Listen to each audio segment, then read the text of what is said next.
Hello again. I'm spending a bit of time now playing around with terrain ideas. Um, as mentioned previously, the whole concept is small space, limited space. On my 2 foot 6 by 2 foot 6 folding wooden card table that I've had for a long time, um, and I want to see that I can get how much wargaming I can get out of this very small space. As you can see, the first thing was to cover it in a bit of fleece mat. Um, it's expensive, but I think it looks kind of how I want, and I like the wooden edges of the table. It's tucked down, and the edges are re-nailed back on. So I think it's quite a look, a nice, clean and effective appearance. I have enough left over. Actually, I have enough left over to cover a 3 foot by 4 foot table and make some heels, which I'm just in the process of doing. The trees, as I think I mentioned, are cheap trees, but I really like them. And once I have the templates down, so they can represent the area of the woods, they should be quite nice. So you can pack them on there and just shuffle them around as you need to.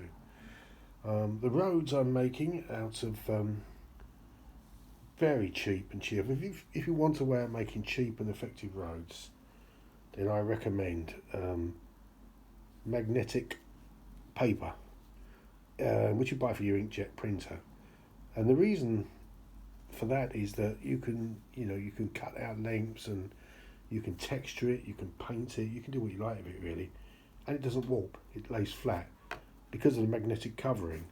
You sometimes have to give it a coat of paint, um, just to kind of seal it. Not to seal it against warping, but seal it so you can actually apply the texture. And all this is really, it's 30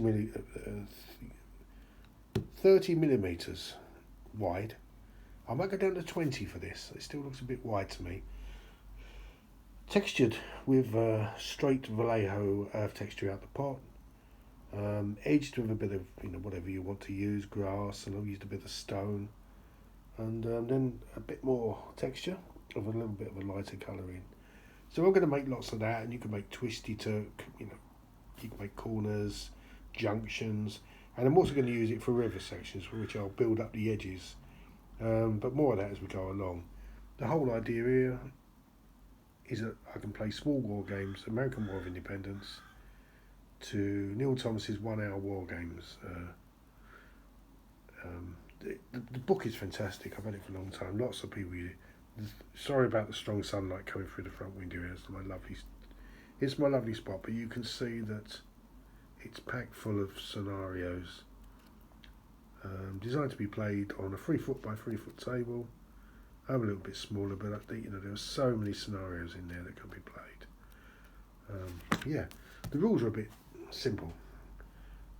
My determination is, my idea is to use DBN, a derivative of. If you've never played DBN, I've had a few people ask me what they are. Just Google DBN Wargaming, and it'll take you to the site, the author's site, with loads of battle reports, downloads. You can buy the rules there; they're quite cheap. You can download them for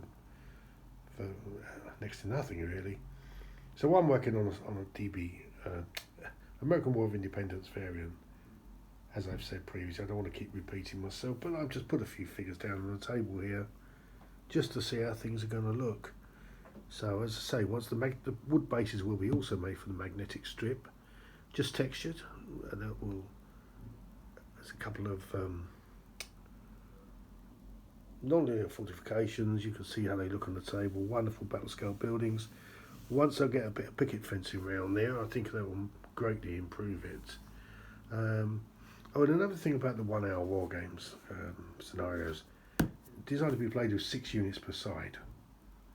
Now obviously I've got a lot more than that now, but I think that I will play maybe with 6 points per side using the DBA point system, DBM point system, which is basically 1 point for a standard unit, 1.5 points for an elite unit, half a point for a militia unit.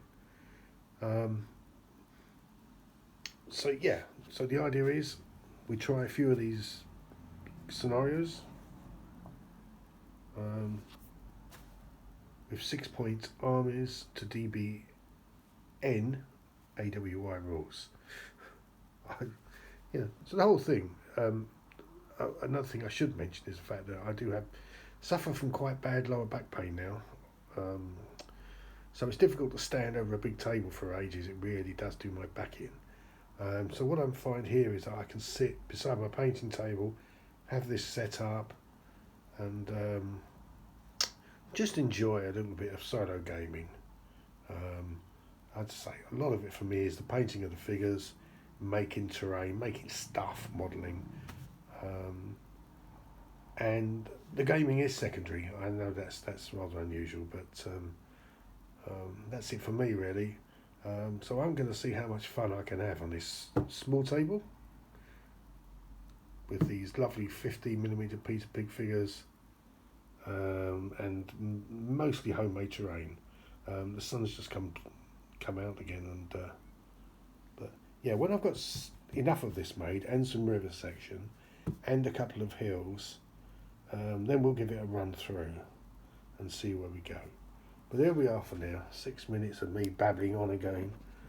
Had to put a few figures down. I want to see how the bases match the board, and I'm quite pleased with that really. So yeah, there we go.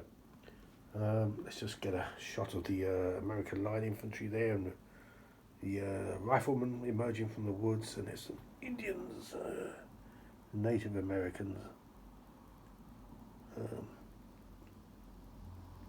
riflemen, and light infantry.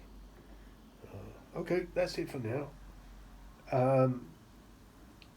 Next time should be a proper battle, because I know that it's getting a bit repetitive, and I really want to do something to improve the quality of the content of the channel.